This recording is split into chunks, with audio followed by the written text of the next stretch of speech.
got those little stainless steel plates mounted on each side, and they were kind of a little chore. Okay, I had some video showing those little panels that I'm going to put in there to fill that gaposis that you see below that stainless steel plate. There's a gap between the body and the running board, and there's a section that I cut off of the running board that I had to cut off to slide it under the cab, and I saved those pieces because they had a nice curve to them, and I was going to cut those to length and weld them back in to cover that gap there that I'm talking about between the body and the running board. And I did that, but I lost the video. I don't know what happened to it. I've looked for it for about an hour here, and I can't find it on my camera, on the computer, in my phone, anywhere. So I'm sure after I get this video done, I'll probably find it. But in the meantime, I just captured this still image off of an older video, and you can see what I'm talking about. You can see that gap there, and that's what I got taken care of last night. But you can see what I'm going for there. I'm going to feel that crack. Well, there's my little panel. I got that cut to length, and got the paint ground off so I can get a little weld to stick on there, and I think that's going to work out pretty good. That'll kind of fill the gap. And just in case if there's, I know y'all wouldn't be here on purpose, but just in case by accident some of you little safety sissies have stopped by here and this happened on this video, I know I'm not welding by an open gas tank, although that's not out of the realm of possibilities of things that I might do. But in this particular case, I'm not welding near an open gas tank. There is no gas tank in this rig. I'm going to go ahead and get that tacked up there and get the one on the other side. And that'll be just one more of them little tiny jobs that's out of the way.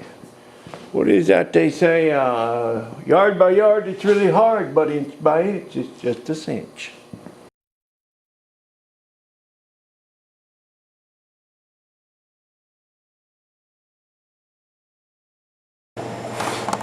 Well, I'm building some brackets to hold that center grill to the frame and firm that up in the middle.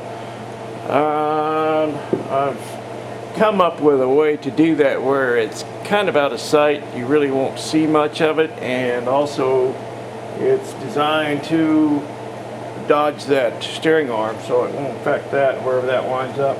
There's plenty of room for that to work around this bracket. And this is, I think, 3/16, and I want two book matched pieces, so I'm going to stack that up and cut them, see if I can cut them both at the same time. Let's see how that goes. Get them in my handy dandy little air rifle there.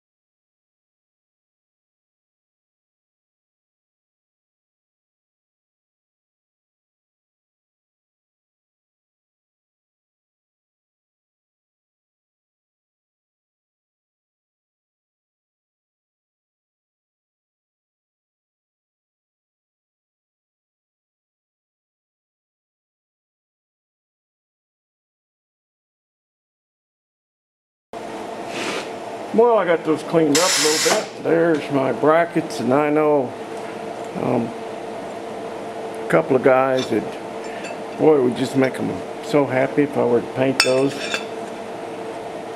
I'm not going to mention any names or anything. Anyway. Okay.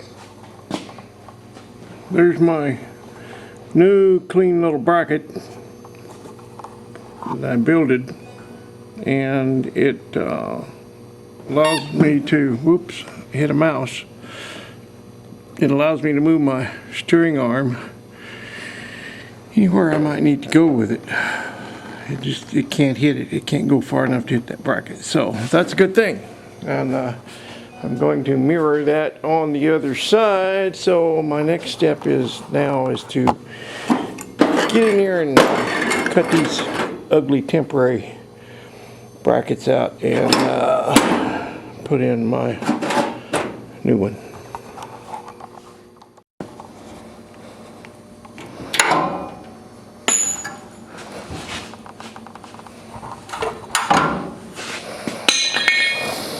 Okay, get in there with the grinder.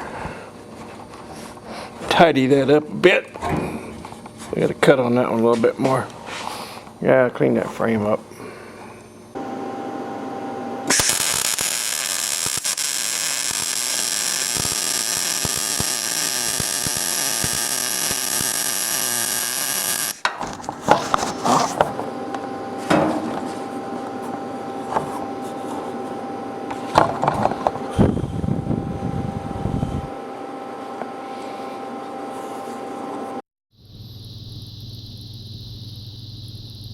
Well, I think I'm going to call it a day.